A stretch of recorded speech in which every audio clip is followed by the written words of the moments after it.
Hola, ¿qué tal? ¿Cómo están? Qué gusto me da saludarlos. Yo soy Alex Ramírez Arballo y este es el cruce de caminos, uno más. El número no sé qué tantos. Lo que sí sé es que hace mucho tiempo no venía hasta aquí, por múltiples razones, sobre todo pues de tipo laboral, ¿no? Estaba enredado, ¿no? Entretenido haciendo otras cosas, como seguramente tú también lo estás. Y no había tenido el tiempo de estar aquí, ¿no? Sucede que llegaba a mi casa muy tarde o estaba pues enredado en otras cosas o de plano no tenía la voluntad o las ganas, para decirlo así muy simplemente, ¿no?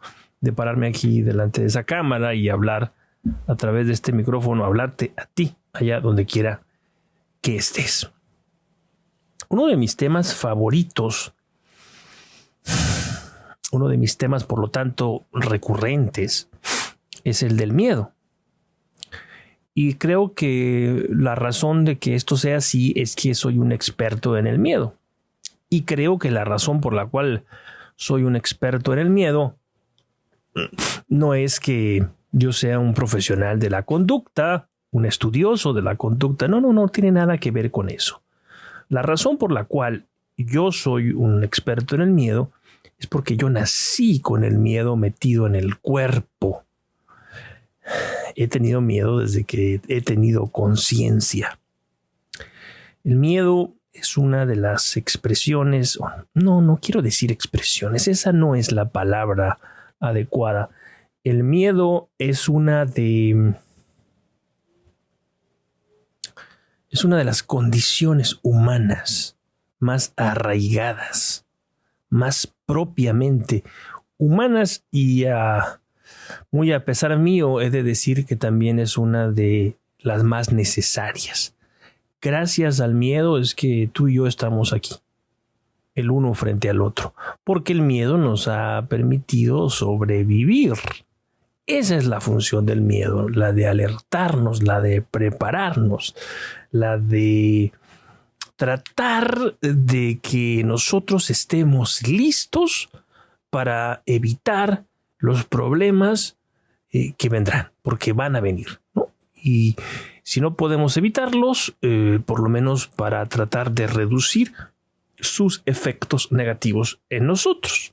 Esto hace muchos años tenía todavía más importancia porque las amenazas que enfrentaba una persona eran múltiples y pues entrañaban la posibilidad de perder la vida si un día cualquiera, ¿no?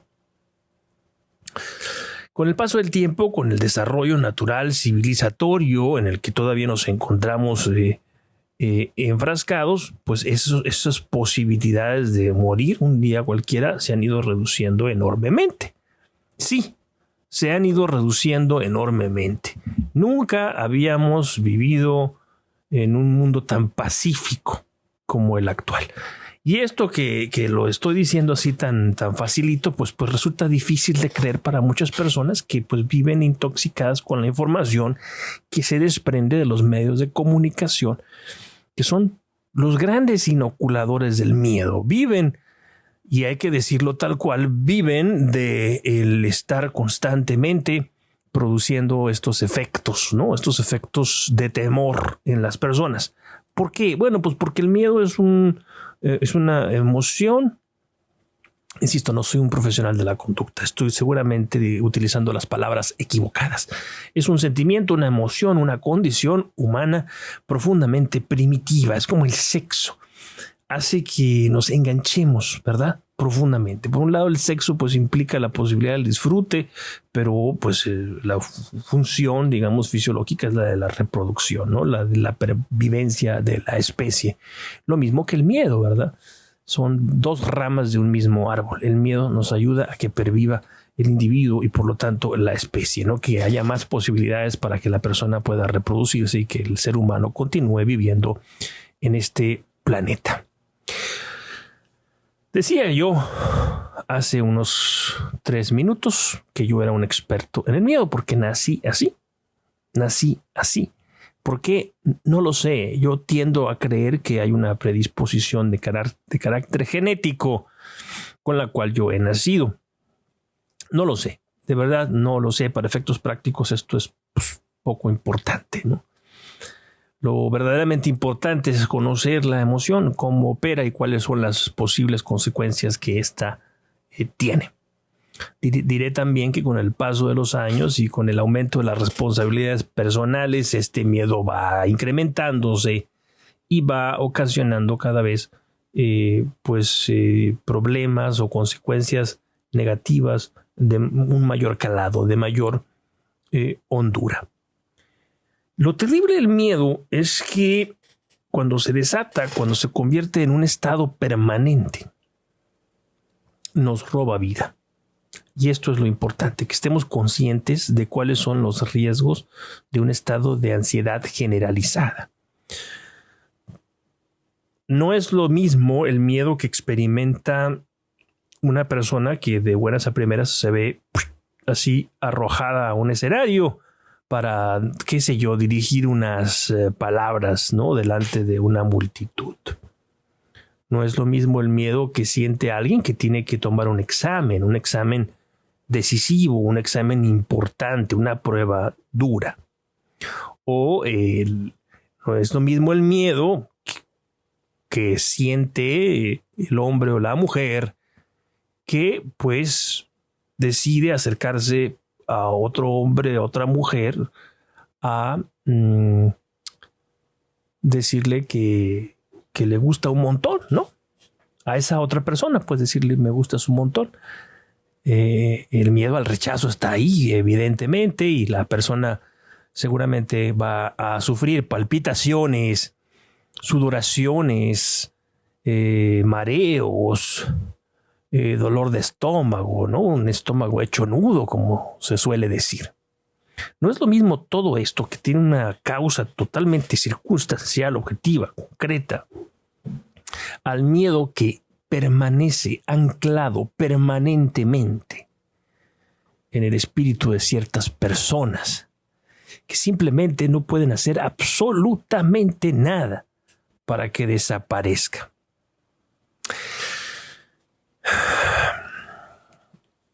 Frente a la ansiedad, es muy común que quien no ha padecido la ansiedad diga cosas como esta. Ya, no pienses tanto en eso. O vamos a salir para que te distraigas. No seas ridículo, no seas ridícula, esto no tiene ningún motivo, ninguna razón de ser. Y así, una larga serie de expresiones bobas que a lo mejor pues, son dichas con muy buena intención, pero que no ayudan evidentemente a las personas a que se sientan mejor. ¿Por qué? Bueno, porque no se puede sentir mejor cuando el alma de aquella persona, uso una expresión metafórica, ¿no?, cuando el ser de aquella persona se encuentra atribulado por un miedo cuya raíz se desconoce, un miedo cuya raíz es tan profunda que no se puede trazar, no se puede rastrear. Bueno, yo pertenezco a esa estirpe de temerosos. Obviamente, con el paso del tiempo, uno va adquiriendo cierta formación, uno va comprendiendo qué es lo que le sucede, uno se va educando en sus propias dolencias y uno entiende que hay ciertas terapias, uno entiende que hay ciertos mecanismos que le pueden ayudar a reducir, a veces muy grandemente, esas experiencias nefastas, esa condición particular, ¿no?, que tiene muchísimos rostros. Rostros malignos, todos ellos, ¿verdad? Entonces uno empieza a interesarse y uno empieza también a tratar de amasar, vamos a decir así, ¿no?, amasar poco a poco una esperanza. ¿Será posible? ¿Será acaso posible que yo, después de tanto tiempo, pueda superar mis miedos más profundos, más inconfesables, mis miedos más incomprensibles? Pues mire usted, yo no lo sé. Yo hablo en primera persona, hablo por mí. No soy un experto, lo enfatizo en la conducta, así que no puedo hablar ex cátedra, ¿no? Hablo simplemente desde la experiencia. Es un conocimiento, en todo caso, meramente empírico. Yo creo que por lo menos en mi caso, ha sido muy, muy difícil. Y uno termina comprendiendo que la ansiedad estará ahí por siempre. Y que lo que uno puede hacer es esperar que tenga cierta misericordia con uno y que entre en latencia y que se duerma y que nos deje vivir unos cuantos días seguidos para tratar de recordar, de recuperar, ¿no? Cómo era el color de la vida, cómo era el sabor de la existencia antes de que esta tempestad interminable echara sus raíces en nosotros. Y es lo que sucede. Aparece y viene. ¿Por qué la ansiedad, cuando nosotros estamos más tranquilos, más relajados, más contentos, maldita sea, aparece? Aparece como un invitado inoportuno que llega en el momento justo en el que más daño puede hacer. Y después sucede, ¿por qué? Dígame usted, sucede que uno está enfrentando una situación de estrés con base en circunstancias concretas de la vida, ¿no? Con base en circunstancias reales. 3, 4, 5 frentes se nos abren de pronto y nosotros transitamos, navegamos a través de esos mares tempestuosos como si nada. Como si navegáramos sobre un estanque. ¿Por qué? ¿Cuál es la lógica detrás de esto? No hay ninguna lógica. Y el problema es tratar de entender cómo opera la ansiedad desde una racionalidad estándar, digámoslo así. Pues no lo sé. Yo al menos no lo sé. Lo que sí sé es que la ansiedad nos roba el presente. Eso sí lo sé. Y yo cuento con temor y temblor y con algo de vergüenza también todos los días que he perdido. Porque esta loba que nos persigue, hambrienta, sedienta y devoradora, está ahí siempre, esperando siempre por nosotros a la vuelta de la esquina o detrás de unos arbustos. Nos roba el presente. Nos embota los sentidos. Y esa es la parte más dolorosa. Nosotros dejamos de ser el que fuimos, dejamos de ser el que podía observar la realidad y podía respirarla y podía admirarla con tranquilidad. Eso desaparece. Y como nuestros sentidos están, ¿cómo se dice? Encrespados, ¿es la palabra en español? ¿Irizados o erizados? Erizados debe ser, ¿verdad? Pues están en alerta máxima los sentidos. Entonces las minucias, las sutilezas se nos van de largo, no podemos asirlas. Son como peces pequeñitos para una red de tejido muy grande, ¿no? Pasan a través de ellas. Pues así nos pasa. ¿Por qué? Porque nuestro sistema nervioso central, nuestra mente, está entretenida con sus fantasmas. Está enredada en una pugna infinita en la lucha contra monstruos imaginarios. Esa es la manera en la que yo, muchachos, puedo definir este estado. Y conozco algunos amigos que padecen de estas dolencias, de este miedo incurable. ¿Existe una solución? No lo sé. Sinceramente, no lo sé. Lo que sí sé es que cuanta más atención le damos a la ansiedad, más crece, más se robustece, más amenazante parece.